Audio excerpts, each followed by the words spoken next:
I'd love to probe a little bit further into the question of reason. You suggest in the book, when you're sketching Hume's position, that he says that a lot of our beliefs can't be justified by reason. And that led me to thinking, well, what for the Christian should be the role of reason in justifying our beliefs? Should we expect our beliefs to be justified by reason, or should we agree with Hume that a lot of what we believe can't be justified by reason? How big a role do you see reason as playing for the Christian in the justification of beliefs? Yeah, a lot of it hangs on how we define reason.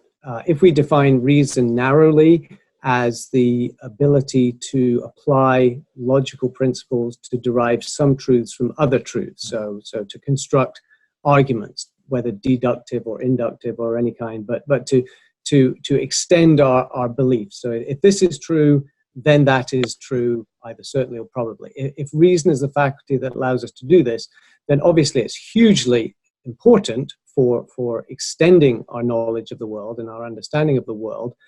But the sort of the garbage in, garbage out principle applies here, that reason can only do things with the raw materials that it receives. So there have to be certain beliefs that are, excuse me a second, there are some certain starting beliefs that we need to feed reason, and those starting beliefs themselves need to have some sort of epistemic value, some warrant, and reason itself can't produce them. So reason can take us from certain warranted beliefs or justified beliefs to other justified beliefs, but I don't think reason itself can generate starting points for knowledge. They need to come from other sources. Some of those may be perceptions, maybe sense experience. But I think also we need a stock of what we would call a priori beliefs, certain intuitive knowledge, things that we know without any further justification, or we don't know them by inference from other things. And for Hume, that's actually very problematic, the idea that we would have sort of intuitive a priori beliefs. This is, of course, what calls Kant such grief as he realized the implications of what Hume was saying. So there need to be some a priori beliefs that we need, certain things that we know apart from sense experience that reason itself doesn't give to us.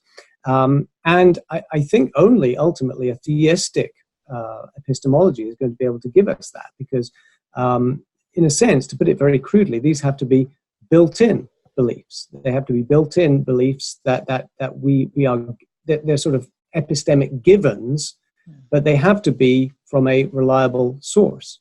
So the question is, who gives them to us? Who is the builder in of these beliefs that give us these starting points, these anchors for knowledge? On a naturalistic worldview, as I think Hume recognized, there's nowhere to go. There's no answer to that. But on a theistic worldview, there's actually quite a straightforward account of what gives a epistemic warrant to these a priori beliefs. Yeah, and in the book you have a very helpful discussion of what it means for a belief to be properly basic as well, taking us into a bit of Plantinga and so forth. And I thought that was very, very helpful as a way of conceptualizing the difference between a Christian and a Humean position in relation to reason.